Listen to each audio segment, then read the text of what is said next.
একসময়ের প্রমত্তা পদ্মা এখন দেখে চেনার উপায় নেই। যে নদীতে প্রবাহিত হতো প্রবল স্রোত, সেই নদীর বুকে জেগে উঠেছে বিস্তৃত বালুময় চর।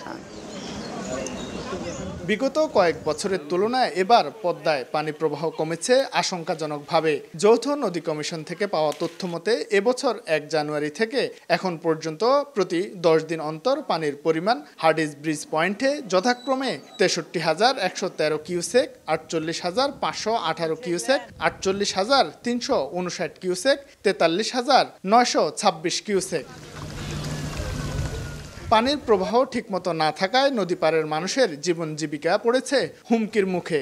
মাছ ধরে বা নৌকা বেয়ে জীবিকা চালানো জেলে ও মাঝিদের অনেকেই এখন কর্মহীন। তাদের ভাষ্য, নদীতে একসময় জাল ফেললে বিপুল পরিমাণ মাছ পাওয়া যেত, অথচ তারা এখন সারাদিনে ২-৩ কেজির বেশি মাছ ধরতে পাচ্ছেন না। পানি তো কম, মাছও নদীতে কম। কত মাছ হয়েছে, মানুষ খাইছে, তো মাছটা নাই।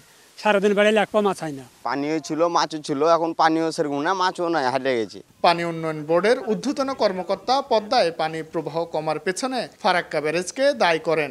আর নদী বিশেষজ্ঞের মতে প্রতিবেশী রাষ্ট্র আন্তর্জাতিক পানি বন্টনের নিয়ম নীতির তোয়াক্কা করেন না বলেই দেশের নদীগুলোর এমন দৈন্য দশা বলে মন্তব্য করেন। ফারাক্কা ব্যারেজের পর থেকে নদীর প্রবাহগত যে অনেক বড় পরিবর্তন ঘটেছে, একটা ছেদ ঘটেছে, এটা একটা দীর্ঘমেয়াদী একটা ধীরে ধীরে প্রভাব পড়েছে। পানি বিষয়ক যত আইন আছে সেই আইনের কোনো তোয়াক্কা করেন না আমাদের পার্শ্ববর্তী তথাকথিত বন্ধু দেশ।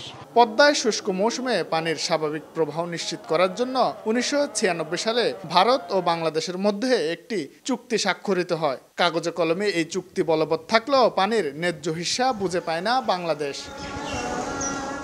শাহিন আলম, সময় সংবাদ, রাজশাহী।